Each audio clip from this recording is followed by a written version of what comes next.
Okay, we are live. Welcome everybody in person and online to Uintah City Council, Tuesday, June 16th, 2026. It is 6 p.m. We'll go ahead and get started with a pledge of allegiance, and Councilmember Roberts. I pledge allegiance to the flag of the United States of America and to the republic for which it stands, one nation, under God, indivisible, with liberty and justice for all.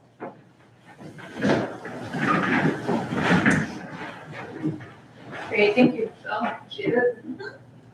Next on our agenda is the conflict of interest. If there is anybody on the council today that has a conflict with any of our agenda items, now would be the time to meet that known. Okay, we'll just start into a roll call. Dan? None. Ross Patterson, then. Michelle, none. Teague Sorensen, none. None of myself. Thank you guys. Okay, next on our agenda is the public comment. If there's anybody in person or online who wants to make a comment, you can go ahead and take the time for that. Just as a reminder, we do have public hearings later to address the budget, transfers to the general fund, and to finalize and adopt the budget. So if any of your comments are related specifically to that, you can hold on until we do the open public hearing for that portion. But if there's anybody who has a public comment about anything else, now would be the time to come address the council. I just want to tell everybody thanks for all the hard work for you did. I think it was successful. It seems like everybody was having a good time. So thanks, everyone. Thank you, Carolyn. You didn't tell me your name. Oh, sorry.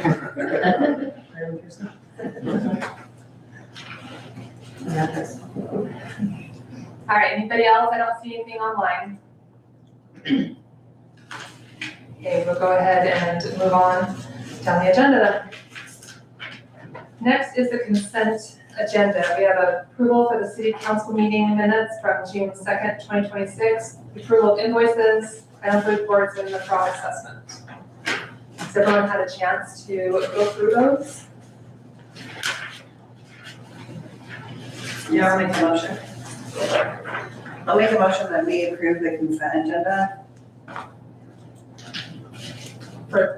Do we need to list them all? Or can we approve it at this one? We should approve one, don't we? Yeah. Yes, okay.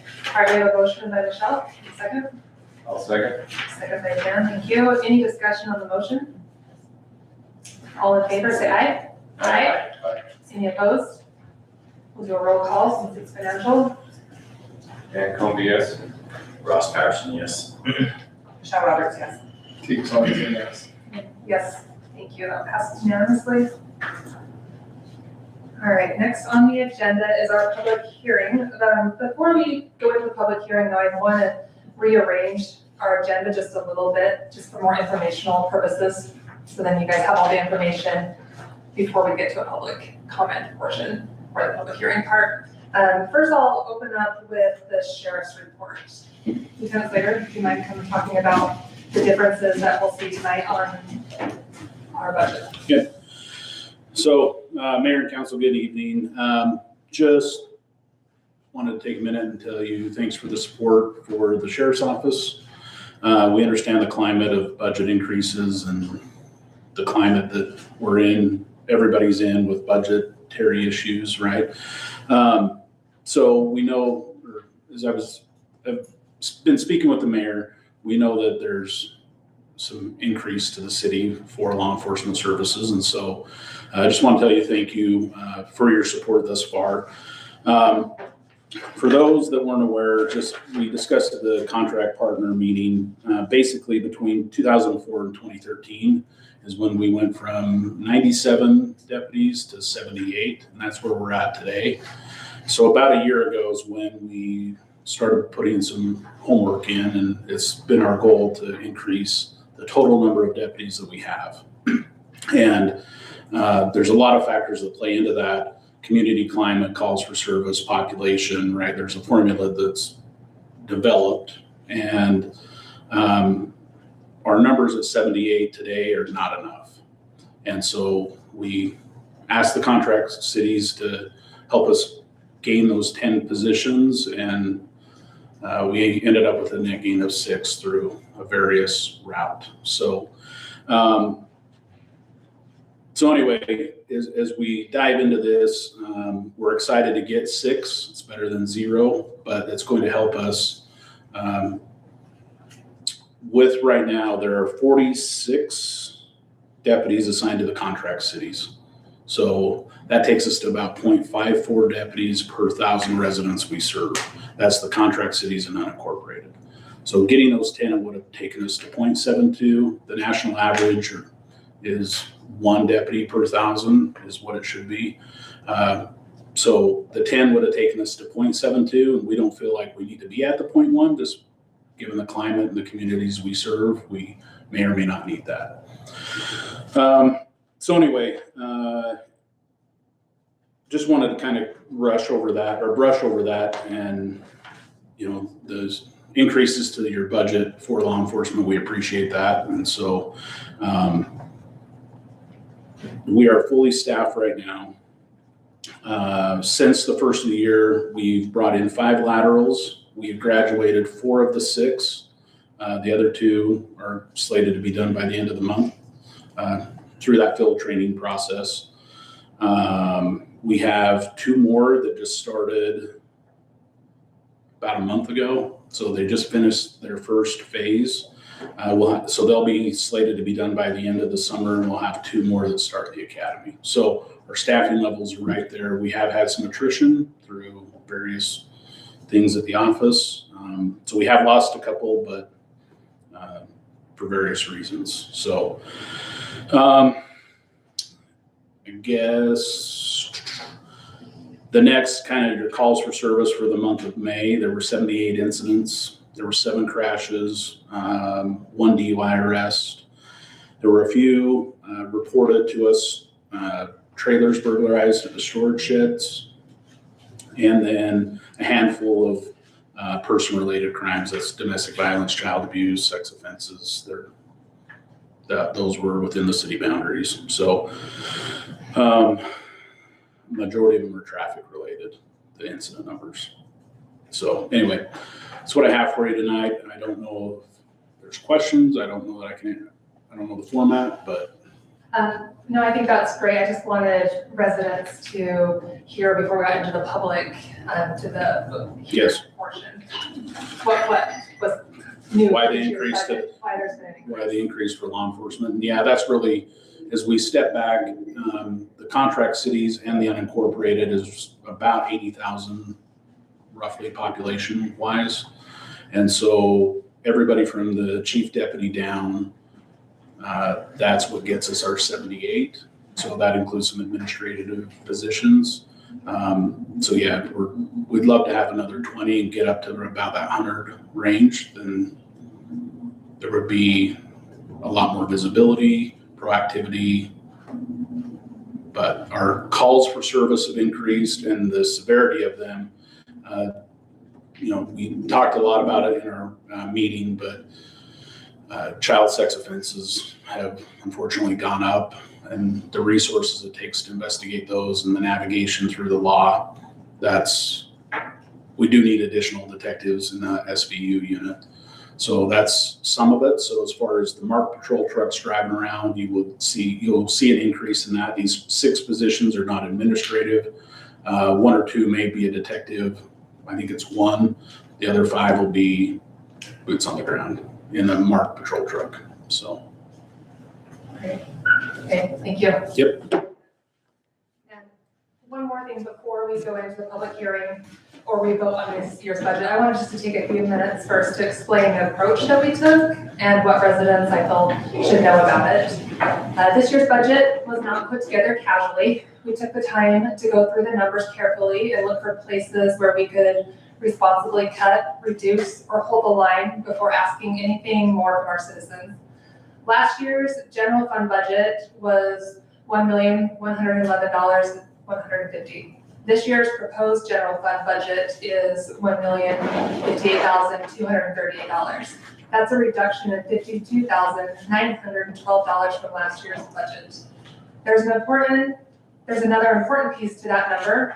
At the same time, we reduced the overall general fund budget by more than $52,000. We also absorbed an increase of about $27,000 in our Weber County tract. Excuse me.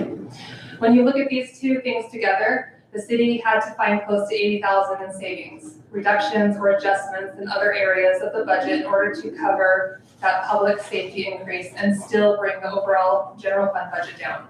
That matters because it shows that we did not simply pass rising costs on to residents. We looked internally first. Like everyone else, the city is facing rising costs. Public safety costs continue to increase, and basic operating expenses such as utilities, software, professional services, insurance, maintenance, and supplies are not getting cheaper. But rather than immediately turning to residents and asking for more, we went line by line and looked for areas where we could be more conservative. We reduced several areas of the budget where we felt we could responsibly make changes without hurting essential city services. Some of those reductions included the justice court salaries and related costs, engineering costs, building supplies and maintenance, insurance and surety bonding, budgeting, small machinery and tools, vehicle maintenance, parks, equipment, and other supplies, and other one-time or less urgent expenses. We also looked carefully at our own revenue estimates. For example, building permit revenue can fluctuate from year to year, so we wanted to be realistic and cautious rather than overly optimistic. At the same time, we did not just cut for the sake of cutting. There were still areas where we are investing because they matter. This budget continues to fund public safety, roads, basic city operations, technology needs, and other services residents count on. So this budget is a balance. It reflects reductions where we could responsibly make them, conservative estimates where we needed to be careful, and continued funding for essential services. Most importantly, this budget does not include a proposed tax increase or a truth in taxation increase this year.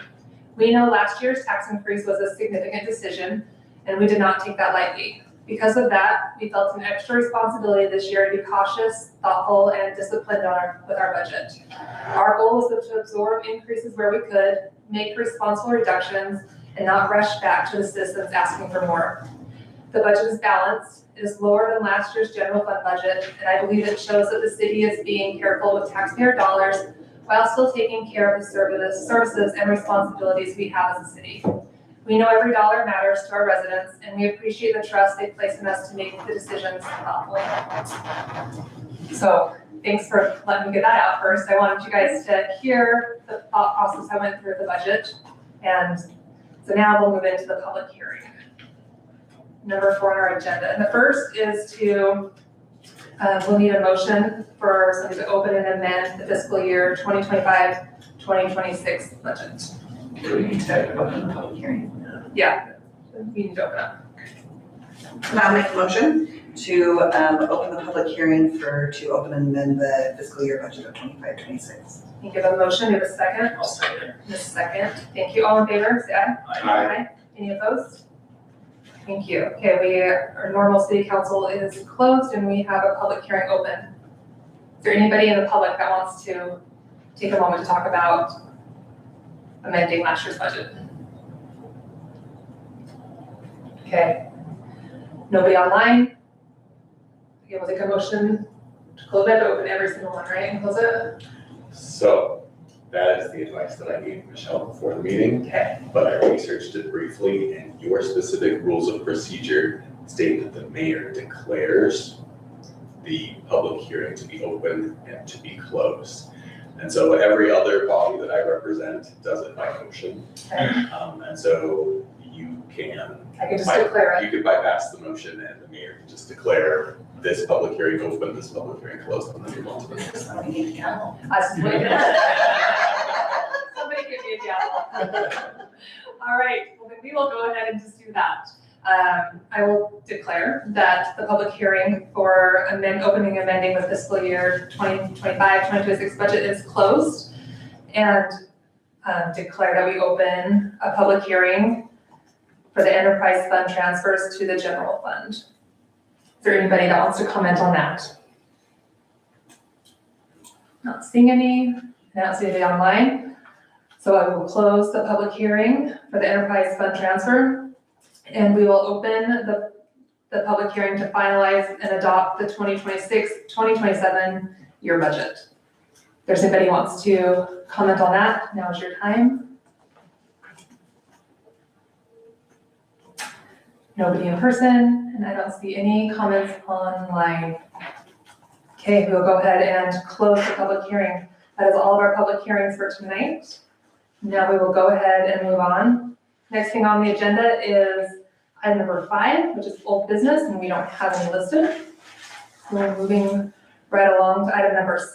This is our new business discussion, consideration, of possible actions.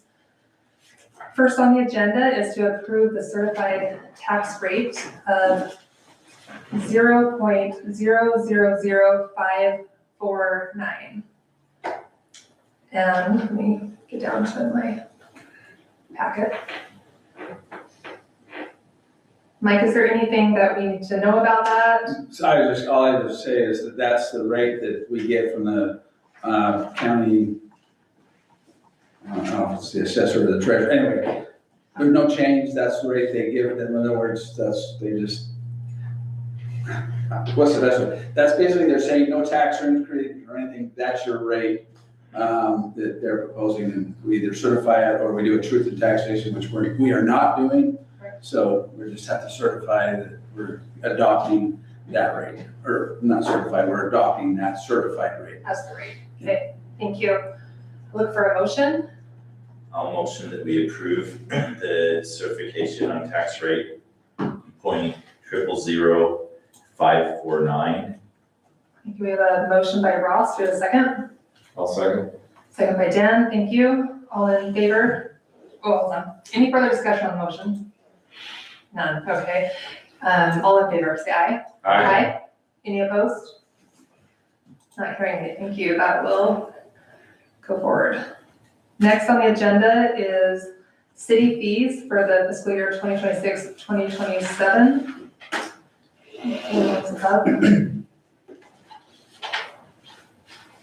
There are some changes in our city fees. Does anybody have any comments on any of the fees? I've just gone through them and noticed any changes.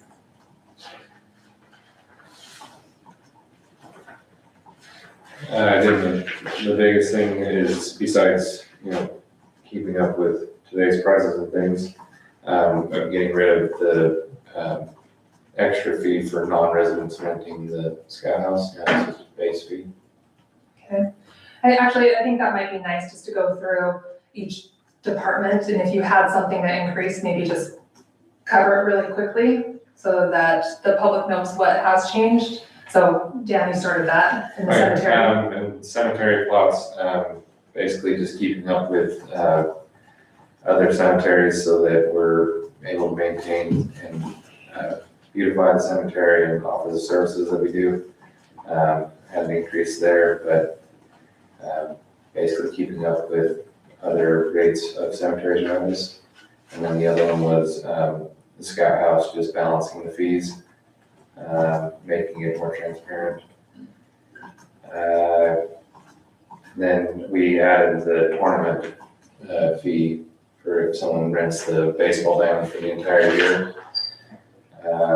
Trying to set that so it's a little bit more transparent to what is what when they rent the park and how they rent it. Right, okay. Thank you. Did you have any increases in your departments? Teeth, do you have any? No. Michelle? No. Okay. All right, and I'll look for a motion.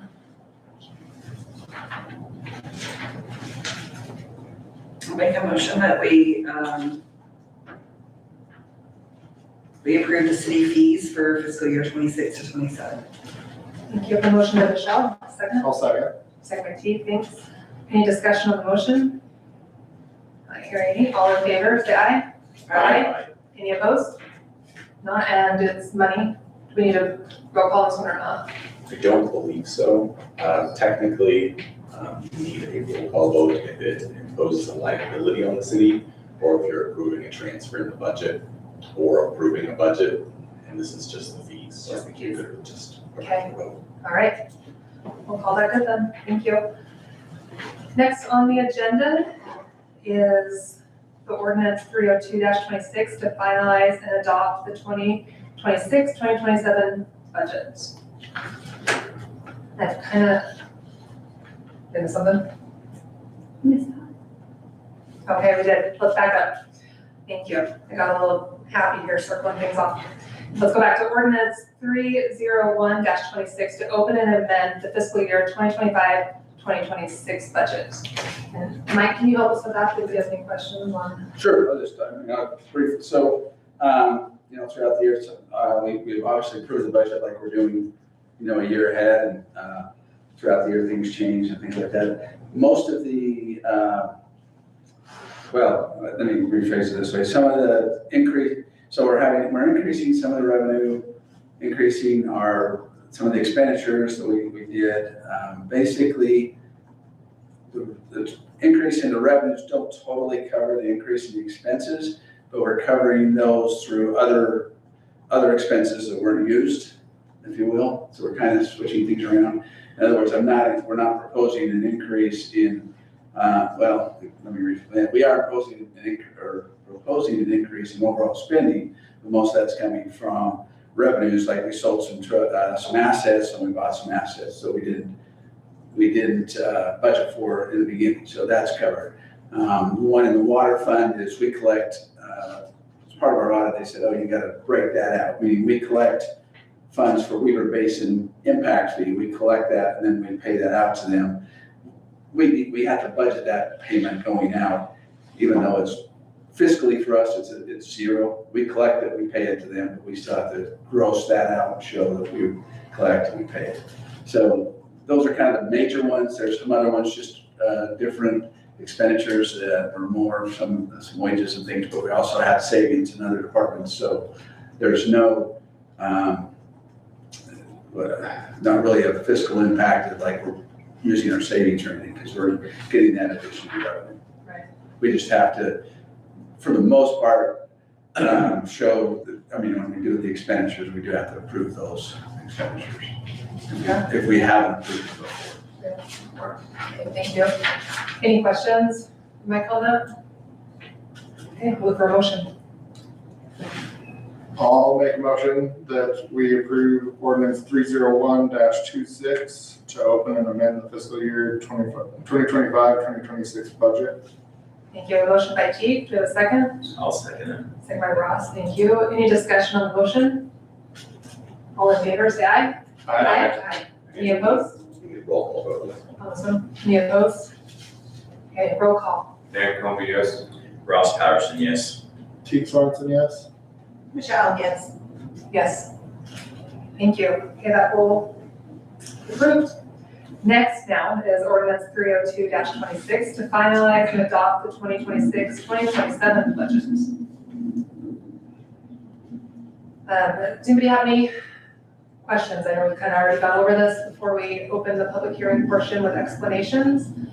If there's any questions, we can try to fill them right now. If not, look for a motion. I'll motion that we approve the ordinance 302-26 to finalize and adopt the 2026-2027 budget. Thank you. A motion by Ross. Second? I'll second. Second by T. Thank you. Any discussion on that motion? All in favor, say aye. Aye. Any opposed? Yes. And a roll call. Dan Comby, yes. Ross Patterson, yes. Teague Swanson, yes.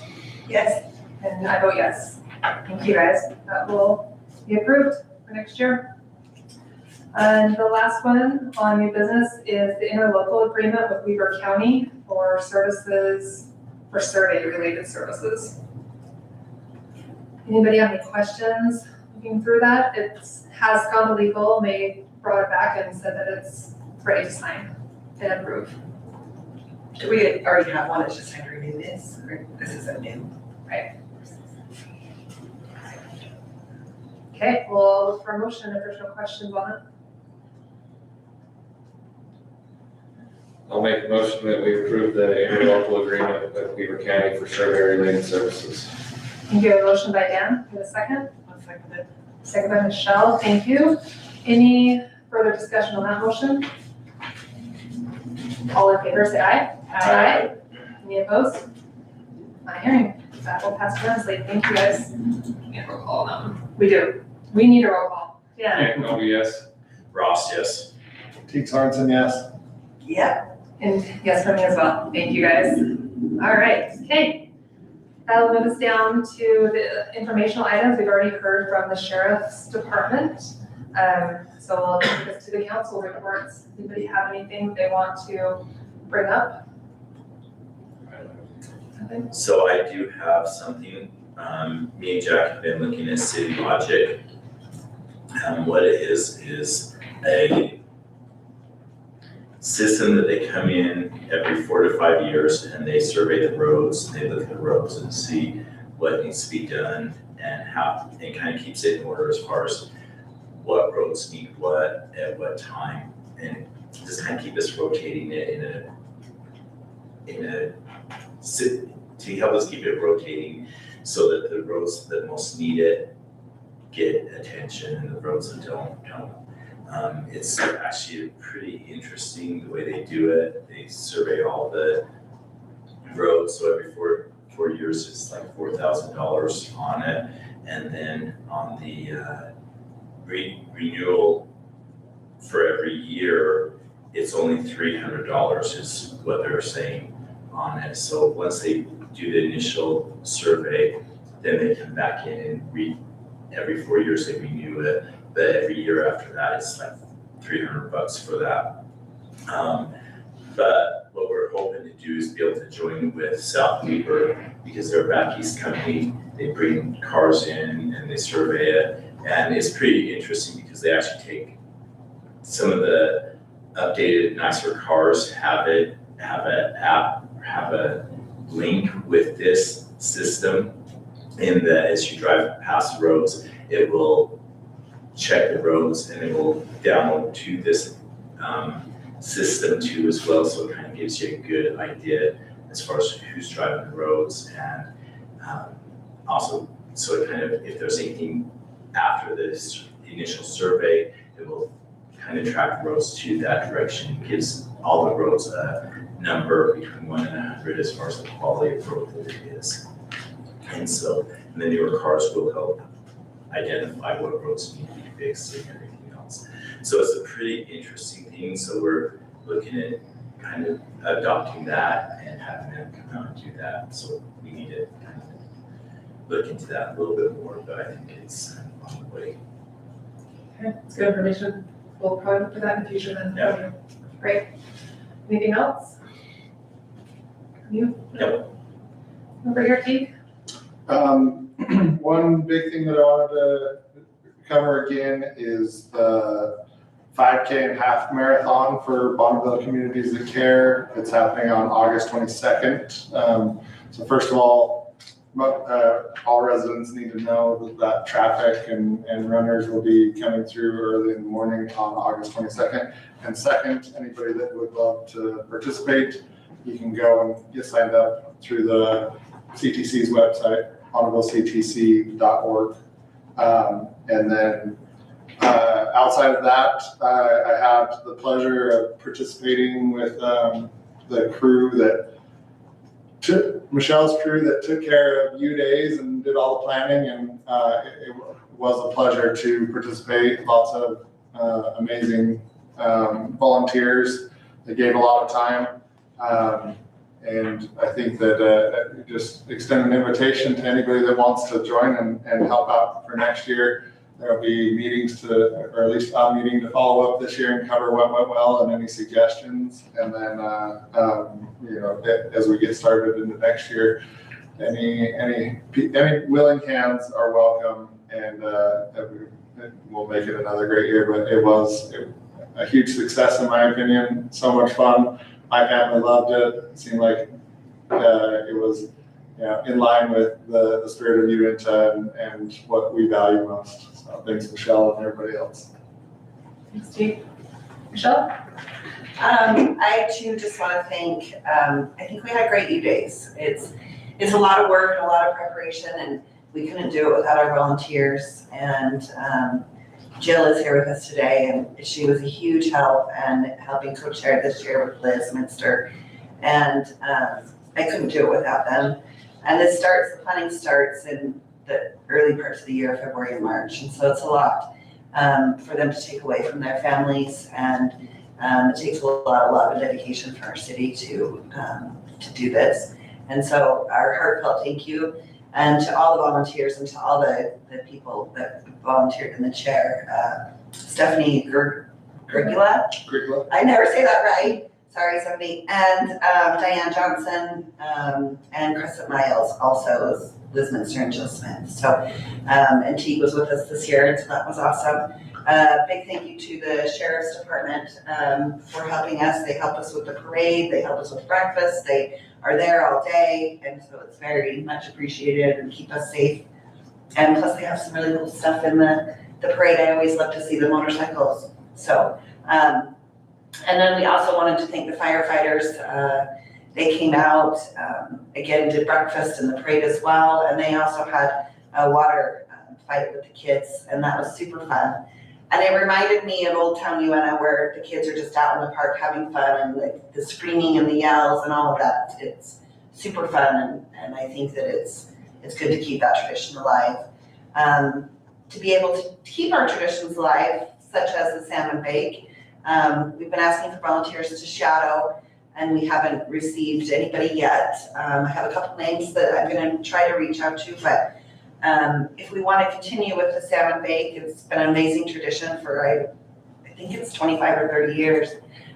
We do need help with that, and help with all things U days, but especially if we want to continue with the dinner. And so if you could reach out to me or anyone at the city office, that would be great. And I think it went well. We appreciate Don always being our MC. He's so amazing to stand out in the hot sun and announce everybody as they come down, and we really appreciate it, and that's part of the tradition too. So, and thank you to the council for participating and coming and helping with everything that you did, and lighting of the U to both of the youth groups and all of the youth that went up to make sure that we still have that U lit. And we get one more night, and then we'll have to wait till next year. So. Thank you guys for heading that up. That's all I got. Thank you. That was a good recap of our city celebrations. I think I would echo what she said. I think it was wonderful this year. You guys did a great job, and I appreciate all the effort that you guys put into it. I know this year hasn't been the easiest for some of the people who were involved with U Days, and that doesn't go unnoticed that you guys still showed up and made it happened for everybody else in the city to make sure our traditions still stayed. And also a big thank you to our Uintah City staff who gave us a Saturday away from their families and came to make sure that our city was able to carry on with our traditions. And we don't take that lightly. We know we ask a lot that is our Saturday, the second Saturday in June with you guys. And thank you for coming away from your families for a weekend for us. Appreciate it. Waste management, I know I've mentioned in the past that they are going to run the Weber County Transfer Station. That is moving forward. As far as Uintah City is concerned, we shouldn't see much change at all to our garbage and recycling services. The only difference that residents might see is the availability of taking your personal waste to the transfer station on a Saturday, perhaps. They don't know what the hours look like yet. We're gonna find those out very shortly, I think. We have a meeting with Waste Management tomorrow, correct? Yep. Hopefully T will get some more information for us on what those hours look like, and as soon as we have those, we'll push it out to the residents so you know what to expect. Just another note that as the weather's warming up, there's more people around, there's more people out and about in the city, and just make sure that we are paying attention to those around us and keeping an eye out and being vigilant. If you see something, say something, and look out for each other and keep our city what it is. So appreciate you guys and everything you're doing. And with that, I think this might be the shortest budget approval session that we've ever had. So we'll look for one more motion. I'll motion that we adjourn. I'll second it. Motion and a second. Any discussion on the motion? Not hearing any. Okay, all in favor, say aye. Aye. Any opposed? All right, we are in adjournment. Thank you, guys.